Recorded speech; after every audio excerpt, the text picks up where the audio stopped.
अस्सलामु अलैकुम वरहमतुल्लाहि वबरकातुहू। Dear students, measurement of matter या मादे की पैमाइश, इस नहुम जमात के सबक का चौथा वीडियो लेकर मैं आपके सामने हाजिर हूँ।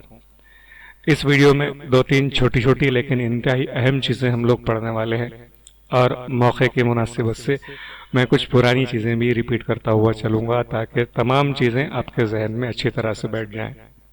हम यहाँ पर आज के वीडियो में जितनी चीज़ें पढ़ने वाले हैं उनकी हेडिंग्स मैंने आपके सामने लगाई हैं। हम लोग पढ़ने वाले हैं पहले केमिकल सिंबल्स ऑफ एलिमेंट्स या उर्दू में अनासिर की कीमियाई अलामतें, molecules of elements and compounds यानी अनासिर और मुरक्कबात के सालेमात। अनासिर एलिमेंट्स के लिए, उसके बाद कंपाउंड्स के लिए मुरक्कब उर्दू में, और मॉलिक्यूल्स मतलब सालेमात। आप उर्दू मीडियम में भी पढ़ते हो तो ये बुनियादी अल्फाज हैं, आपको आने चाहिए। तीसरा है molecular mass and concept of mole. यहाँ पर उर्दू में लिखा हुआ है मॉलिकुलर मास मतलब सालिमी कमियत और मोल का तसव्वुर। ये नई चीज़ है, आसान छोटी सी चीज़ है, समझने की कोशिश कीजिए जब मैं इसको समझाऊं। और चौथा और आखिरी एक दो लाइन में बोलने वाला पॉइंट है एवोगाड्रो का अदद, या इसे एवोगाड्रोस नंबर भी हम इंग्लिश में कहते हैं। चलिए शुरू करते हैं। सबसे पहले पहला स्क्रीन जो मैंने यहाँ पर रखा हुआ है कैन यू टेल, और कैन यू टेल ये ज़रा याद कीजिए, क्या आप बता सकते हैं कि मैं आपको 3 सवाल दिए हुए हैं, जिसमें से पहला है how is an element represented in chemistry, यानी जो एलिमेंट्स हैं वो केमिस्ट्री में किस तरह रिप्रेजेंट किए जाते हैं। तो सेमी के लिए उसका जवाब है elements in chemistry are represented by their symbols. हम एलिमेंट्स को पूरे नाम के जरिए से नहीं बल्कि उनके केमिकल सिंबल के जरिए से जाहिर करते हैं। एग्जाम्पल ई जी, स्मॉल ई जी होना चाहिए। एग्जाम्पल ग्रेशिया, ये हम हमेशा इस्तेमाल करते हैं, ऐसा लिखा हुआ रहा तो आप उसको पढ़ेंगे। फॉर एग्जाम्पल फॉर ऑक्सीजन अलामत के लिए, ऑक्सीजन की अलामत हम O इस्तेमाल करते हैं, नाइट्रोजन की N इस्तेमाल करते हैं, और सोडियम के लिए हम Na की अलामत इस्तेमाल करते हैं। तो symbols are used to represent the elements in chemistry. Urdu में इल्म कीमिया में किसी अंसर को किस तरह जाहिर करते हैं, तो जवाब होगा इल्म कीमिया में अनासिर को इनकी कीमियाई अलामत केमिकल सिंबल्स के जरिए जाहिर किया जाता है।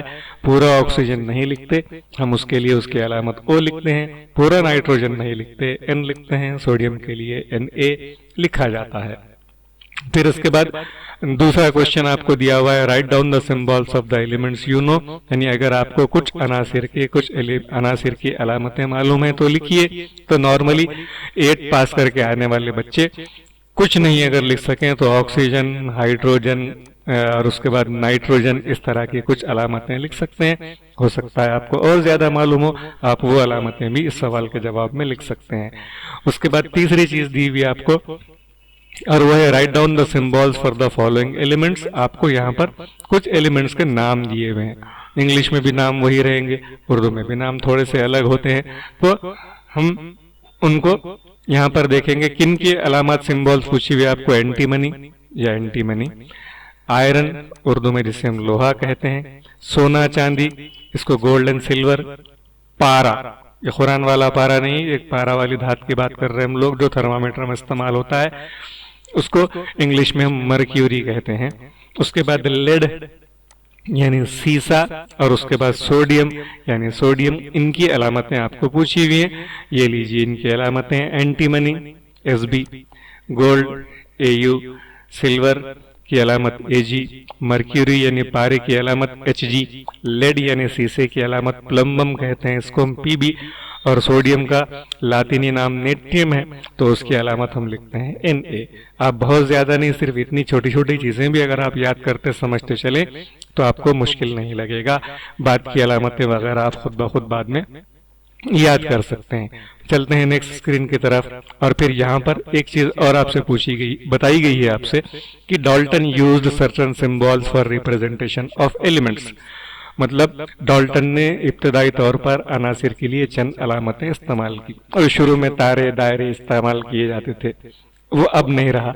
हम आजकल क्या करते हैं, तो हम आजकल जो अलामतों के लिए जो उसूल इस्तेमाल करते हैं वो कहलाता है IUPAC, या इसको कुछ लोग IUPAC भी पढ़ते हैं। तो ये शॉर्ट फॉर्म है असल में international union for pure and applied chemist. सारी दुनिया में अनासिर के नाम एक जैसे रखे जाएं, ये कोशिश है। ये 10th में भी आपको ये नाम आपके सामने आएगा। आप लॉन्ग फॉर्म भले ही याद ना रखें, लेकिन ये जरूर याद रखिए कि जो अलामतें हम आजकल इस्तेमाल करते हैं, जो सिंबल्स हम एलिमेंट्स के आजकल यूज करते हैं, वो IUPAC के जरिए से रिकमेंड है या तय किए जाते हैं। इसमें फॉर एग्जाम्पल मैंने यहाँ पर गिनी चुनी 3-4 अलामतें लिखी हुई है, और ये ऐसी क्यों होती है का मैं मुख्तसरन डिस्क्रिप्शन भी यहाँ पर दूंगा। हाइड्रोजन H से जाहिर किया जाएगा, नाइट्रोजन N से जाहिर किया जाएगा। हाइड्रोजन का H क्यों, तो उसका फर्स्ट लेटर इंग्लिश नाम का उसके हाइड्रोजन H, सॉरी यहाँ पर स्पेलिंग मिस्टेक हो गई। फिर उसके बाद नाइट्रोजन का पहला नाम N, इसलिए वो N, मगर बाद में उनको एक और एक एलिमेंट मिला सोडियम, जिसका लैटिन नेम है, लातिनी जबान में जिसका नाम है नेट्रियम। तो अब N नाइट्रोजन को दिया जा चुका है, तो फिर क्या करें, तो N के बाद उसके बाद वाला सिंबल, बाद वाला अल्फाबेट नेट्रियम का Na। लेकिन यहां पर याद रहे कि हम या तो अंग्रेजी नाम या लातिनी नाम का पहला एक या पहले दो हुरूफ, पहला एक या पहले दो अल्फाबेट इस्तेमाल करते हैं। एक पॉइंट। दूसरा पॉइंट कि अगर दो अल्फाबेट इस्तेमाल करते हैं अलामत में, तो पहला कैपिटल लिखा जाएगा लाजमी तौर पे, लेकिन दूसरा हमेशा आपको स्मॉल लिखना पड़ेगा। उसी तरह नियॉन की सिंबल अलामत भी Ne है। ये नियॉन उसके अंग्रेजी नाम के शुरू के दो हुरूफ, तो IUPAC सिस्टम के जरिए से तय किए गए ये अलामतें यहाँ पर हम आजकल केमिस्ट्री में इस्तेमाल करते हैं। इसके बाद चलते हैं, हेडिंग बदल गई, अनासिर और मुरक्कबात के साले में, molecules of elements and compounds. तो अब यहां पर हम आपको क्या समझाने की कोशिश कर रहे हैं, समझिए कि खाली एक O लिखा हुआ है, तो ये क्या है अगर पूछा जाए तो आप जवाब देंगे ऑक्सीजन, यानी ऑक्सीजन की अलामत सिंबल। खाली O लिखा हुआ है तो ऑक्सीजन की अलामत या सिंबल, या ऑक्सीजन का एटम, ऑक्सीजन का जौहर। आपको जौहर लिखो बोले O लिखेंगे, अलामत लिखो बोले O लिखेंगे, मगर ऑक्सीजन गैस का सालेमा लिखो बोले, उसका जाब्ता लिखो बोले, मॉलिक्यूलर फार्मूला लिखो बोले, तो आपको O2 लिखना पड़ेगा। ये है सालेमे का मतलब। तो यहां पर सालेमे का मतलब क्या कि जौहर, अगर आपको क्लियर ना हो तो फिर एक बार रिमाइंड करा दूं, आइटम क्या है, जौहर किसे कहते हैं, तो it is the smallest particle of an element. किसी भी आंसर का सबसे छोटा जर्रा, लोहा है, लोहे का सबसे छोटा जर्रा जिसको और आप दो नहीं कर सकते, वो उसका एटम या जौहर कहलाएगा। ऑक्सीजन का सबसे छोटा जर्रा, उसका जौहर या एटम कहलाएगा। मगर उस हालत में हम ऑक्सीजन इस्तेमाल नहीं करते, क्यों, तो ऑक्सीजन इस O वाली अकेली हालत में मौजूद नहीं होता, आजाद नहीं रह सकता हो। वही पॉइंट मैंने यहां पर लिखा हुआ है कि सम एटम्स में एग्जिस्ट इंडिपेंडेंटली। कुछ एटम ऐसे होते हैं जो अकेली हालत में होंगे, ऑक्सीजन नहीं रहेगा। मगर एग्जांपल दिया मैंने यहां पर हीलियम, नियॉन, जेनॉन, ये ऐसे एटम्स हैं, ऐसे अनासिर हैं जिनका, उर्दू में भी उसको पहले सामने ला लेंगे, कि जिनका जौहर अकेला हो सकता है, आजाद हालत में पाया जा सकता है, में एग्जिस्ट इंडिपेंडेंटली। इसलिए हीलियम का अगर मुझे अलामत लिखनी पड़े तो मैं हीलियम का He एक ही लिखूंगा, ये हीलियम He, मुझे 2 वगैरह लगाना नहीं पड़ेगा। नियॉन Ne, मुझे Ne2 लगाना नहीं पड़ेगा, मतलब ये एक अकेली हालत में जिंदा रह सकता है। अगर ऑक्सीजन के आगे O2 लगा हुआ है, मतलब वो एक अकेली हालत में आजाद नहीं पाया जा सकता। तो ऐसे तमाम मॉलिक्यूल्स जिनमें एक ही एटम हो, वो मोनो एटॉमिक मॉलिक्यूल्स कहलाते हैं। ऐसे तमाम मॉलिक्यूल्स जिनमें, यानी ऐसे तमाम अनासिर जिनके जौहर में, जिनके सालेमे में एक ही जौहर रहेगा, वो एक जौहरी सालेमे कहलाते हैं। I repeat, what is mono atomic molecule, तो मैं बोलूंगा these are the elements only whose molecule has only one atom, जिनके मॉलिक्यूल में एक एटम होता है। या एक जौहरी सालेमा किसे कहते हैं, तो ऐसे सालेमे जिनमें अनासिर का एक जौहर पाया जाता है, एक जौहरी सालेमे कहते हैं। फिर अगर एक जौहरी हो तो 2 जौहरी और 3 जौहरी भी होगा। उसका डिस्क्रिप्शन ये उर्दू और इंग्लिश दोनों जबानों में आपके सामने। अब 2 एटम डायएटॉमिक, डाय मतलब 2, एटॉमिक मतलब जो एटम, डायएटॉमिक मतलब ऐसा रहेगा मॉलिक्यूल जिसमें 2 एटम पाए जाते हैं। वही एग्जांपल O2 ऑक्सीजन एग्जाम्पल पे आएंगे, इसके बाद में हम ट्राइएटॉमिक जिसमें 3 एटम पाए जाएंगे। डायटॉमिक मतलब 2 जौहरी सालेमा, ऐसा सालेमा जिसमें 2 जौहर पाए जाते हों 2 जौहरी सालेमे कहलाते हैं। से मतलब ट्राइएटॉमिक 3 को कहेंगे हम उर्दू में, तो से जौहरी सालेमे। अगर 3 से ज्यादा हो तो आप उसको उर्दू में कसीर जौहरी बोल दीजिए, या अगर इंग्लिश में बोलना हो तो आप उसको पॉली एटॉमिक मॉलिक्यूल्स भी आप कह सकते हैं। इसके बाद नेक्स्ट चलते हैं आगे। एग्जाम्पल मैंने यहाँ पर लिखी हुई, हम एग्जाम्पल्स को अच्छी तरह समझ लेंगे। यहाँ पर ऑक्सीजन गैस का सालेमा, तो उसको लिखते हैं हम लोग O2। तो अब खाली O और O2 का डिफरेंस मैंने आपको समझा दिया। O एटम है, O2 मॉलिक्यूल है, O सिंबल है, O2 मॉलिक्यूलर फॉर्मूला है। मैं फिर से रिपीट कर रहा हूं, खाली O लिखा गया तो इसको मैं 2 बोल रहा हूं, या तो जौहर या अलामत, एटम और सिंबल। और ये उसका मॉलिक्यूल है, एटम नहीं है और सिंबल नहीं है, मॉलिक्यूलर फॉर्मूला है। खाली सिंबल ऑक्सीजन का O रहेगा। अब अगर O2 को डिस्क्राइब करना हो तो O2 को डिस्क्राइब कैसे करेंगे हम लोग कि ये ऑक्सीजन गैस के 2 जौहर मिलकर उन्होंने ऑक्सीजन गैस का एक सालेमा O2 बनाया। इसका मतलब ऑक्सीजन का सालेमा अकेला नहीं रह सकता आजाद हालत में, तो उसके 2 ऑक्सीजन मिलकर एक सालेमा बनाते हैं। 2 atoms of oxygen combined to form a molecule of oxygen gas.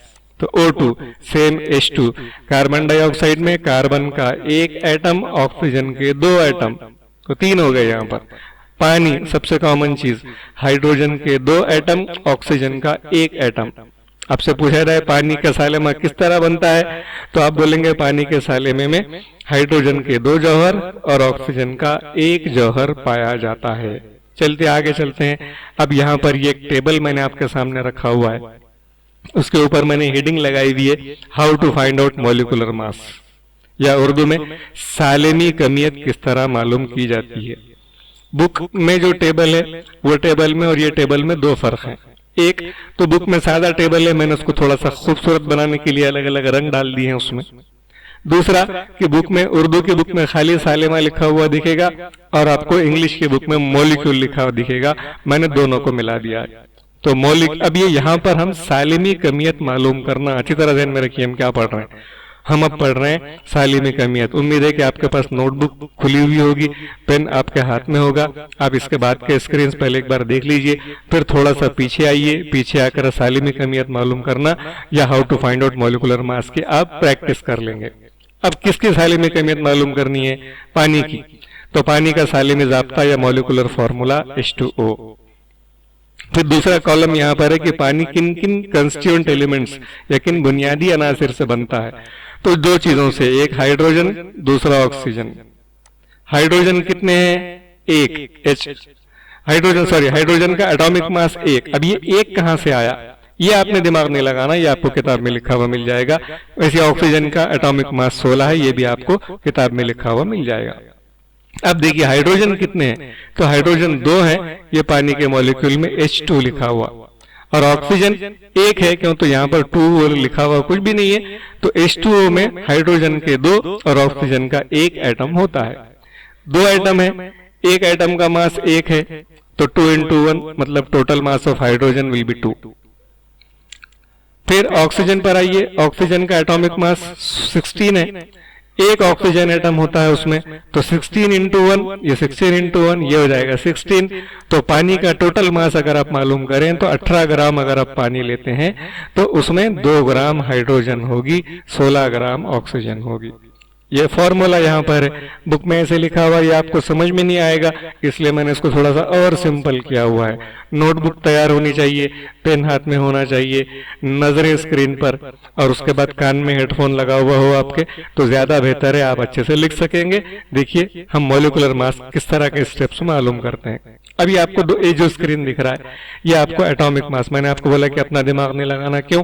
तो बुक में दिया हुआ हाइड्रोजन का एटॉमिक मास 1, यानी हाइड्रोजन की जौहरी कमियत 1, ऑक्सीजन 16, नाइट्रोजन 14, कार्बन 12, के बोले तो हाँ, potassium, potassium 39, S 32, S means sulphur, calcium 40, natrium, sodium 23, chlorine 35.5, magnesium 24 and Al 27। आपको इतने एटॉमिक मास या जौहरी कमियतें यहाँ पर आपको दी हुई है।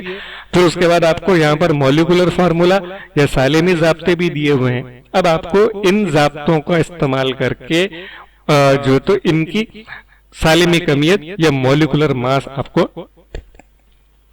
मालूम करना है। कैसे करेंगे?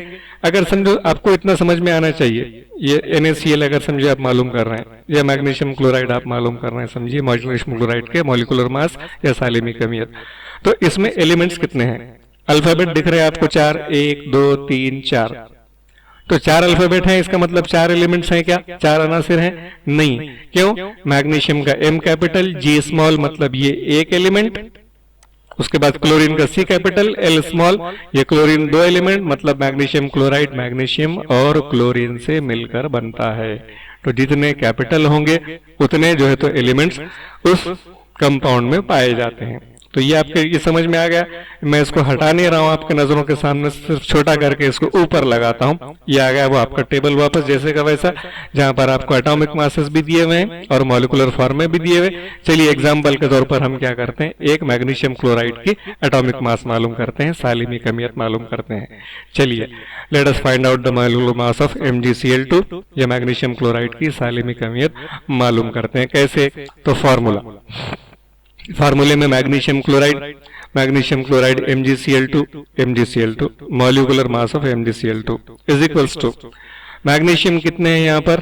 1, तो atomic mass of magnesium into 1 क्या है? ये मैग्नीशियम 1 है इसलिए। क्लोरीन कितने हैं? 2। क्यों? ये देखिए Cl2 2 है तो क्लोरीन यहाँ पर आपको मिलेंगे 2। तो atomic mass of magnesium into 1 plus atomic mass of chlorine into 2, chlorine के 2, मैग्नीशियम का 1। अब इनकी कीमतें, ये कहां से आया 24? ये 24 जो है तो ये यहां से आपको बुक में दिया हुआ है। मैग्नीशियम का 24 यहां रखा हुआ, क्लोरीन का 35.5 यहां पर रखा हुआ। तो 24 इंटू 1, ये आपने मैग्नीशियम की जगह पे 24 रख दिया, इसकी जगह पे 35.5 रख दिया। अब आगे इसको सिंप्लीफाई कीजिए, 24 इंटू 1 24, 35.5 इंटू 2 मतलब 71, और फिर बाद में आप इसका टोटल कर देंगे। ये 95 जवाब आ गया आपका। और ये 95 क्या है? तो ये एटॉमिक मास या सालिमी कमियत है मैग्नीशियम क्लोराइड की। ध्यान से देखिए molecular formula MgCl2, 1 magnesium 2 chlorine, 1 magnesium का वेट 24, 1 क्लोरीन का वेट या एटॉमिक मास जिसको हम कहते हैं कमियत 35.5, ये 2 हैं। तो 24 इंटू 1 ये 2 है इसलिए 35.5 इंटू 2 और ये आ गया 95। एटॉमिक मास मालूम करने का काम हो गया। 2 मार्क के लिए आपको ये क्वेश्चन एग्जाम में होता है। मैंने 2 एग्जांपल्स यहाँ पर किए हुए, ये पहली हो गई, दूसरी आसान है, उसमें थोड़ा सा आगे ले जाऊंगा मैं आपको ग्राम, मॉलिक्यूलर वेट और मोल की तरफ, इसलिए दूसरी एग्जाम्पल इन्हीं स्टेप पर है पूरी तरह। आप उसको भी देख लीजिए पहले, फिर आगे की तरफ चलते हैं। चलिए हम मालूम करते हैं अब atomic mass, molecular mass of water या पानी। आपसे कहा जाए कि बेटा पानी रोज पीते आप, तो पानी की सालिमी कमियत क्या है मालूम कीजिए। तो आपको पानी की सालिमी कमियत क्या, उसका मॉलिक्यूलर मास मालूम करने के लिए पहली अहम चीज है आपको उसका मॉलिक्यूलर फार्मूला मालूम होना चाहिए। मॉलिक्यूलर फार्मूला आप लिख दिए H2, इसका मतलब है हाइड्रोजन के 2 जौहर, ऑक्सीजन का 1 जौहर, 3 जौहर का सालेमा, 6 जौहरी सालेमा, ट्राई एटॉमिक मॉलिक्यूल इसका होता है। अब इसका हम फार्मूला रखेंगे, ये देख लीजिए formula, molecular mass of H2O is equal to atomic mass of hydrogen into 2। क्यों? इसलिए कि हाइड्रोजन 2 होते हैं इसमें, तो ये 2 हाइड्रोजन इसलिए into 2 plus atomic mass of oxygen into 1।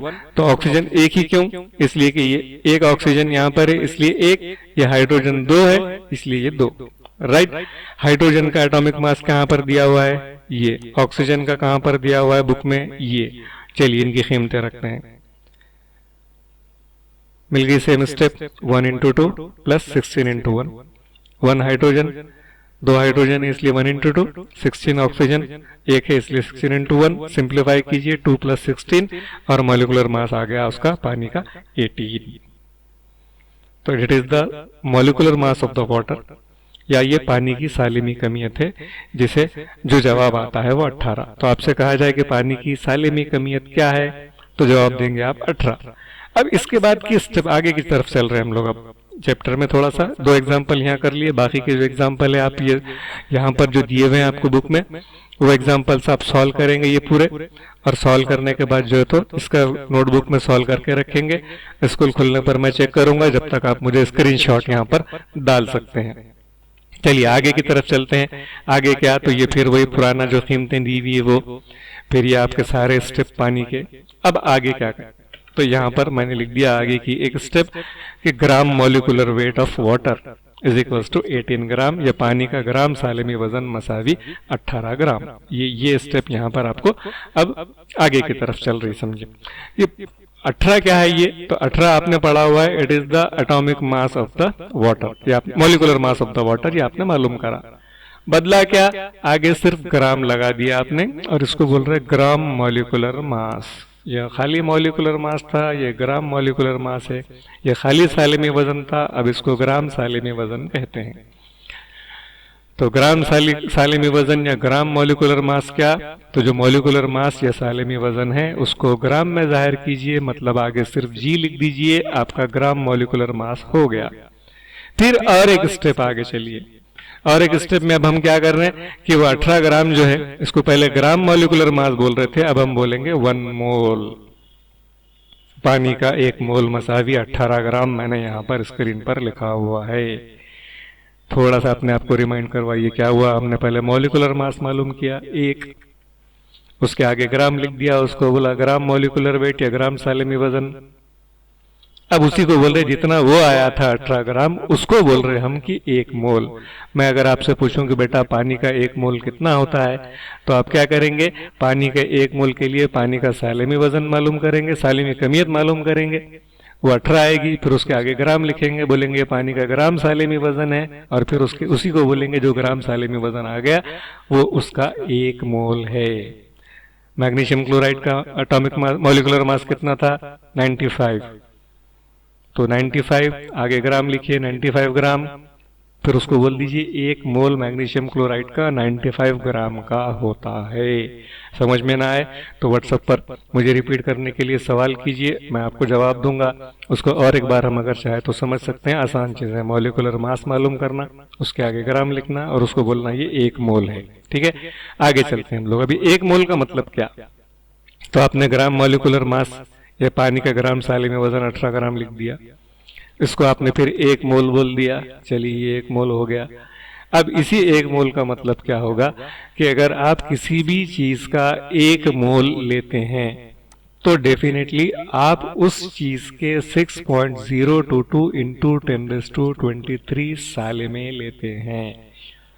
पानी का एक जौहर आपको दिखता नहीं है, एक साले में आपको दिखता नहीं है। जब आपको दिखता इतनी, अगर आपको बोले कि भाई पानी में 2 हाइड्रोजन 1 ऑक्सीजन है, तो आप क्या करेंगे, नहीं कर सकते।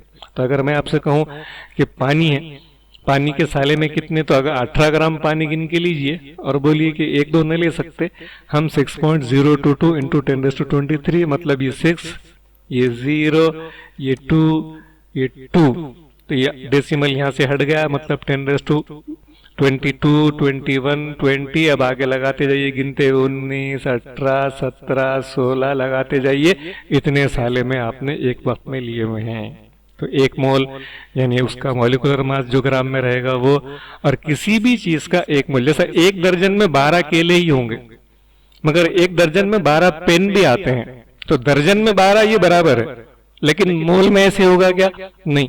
मोल अगर हर चीज का अलग अलग रहेगा, पानी का 1 मोल 18 ग्राम का, मैग्नीशियम क्लोराइड का 1 मोल 95 ग्राम का, मतलब ग्राम सालेमी वजन लीजिए, और आपसे पूछे कि ये 1 मोल लेके क्या करे आपने, तो आपका जवाब होना कि हमने इनके 6.022 इंटू 10⁻23 मॉलिक्यूल्स लिए। तो 18 ग्राम पानी में भी इतने साले में होंगे, 95 ग्राम मैग्नीशियम क्लोराइड में भी इतने साले में होंगे। ये जो अदद है 6.022 इंटू 10⁻23, ये अदद, इसको हम एक नाम देते हैं एवोगैड्रोज नंबर, या उर्दू में इसे एवोगैड्रो का अदद कहा जाता है। उम्मीद है कि आप सारी चीजें अच्छे से समझ रहे होंगे। कुछ अगर मसाइल हों तो मुझसे सवाल कीजिए। चैनल को सब्सक्राइब करना बिल्कुल मत भूलिए, ताकि आपको आइंदा आने वाले वीडियो वक्त से पहले मिल जाएं, आपको पता चल जाए। इसी तरह अपना खुद का ध्यान रखिए, नोट्स बनाते रहिए, अगले वीडियो का इंतजार कीजिए। अल्लाह हाफिज।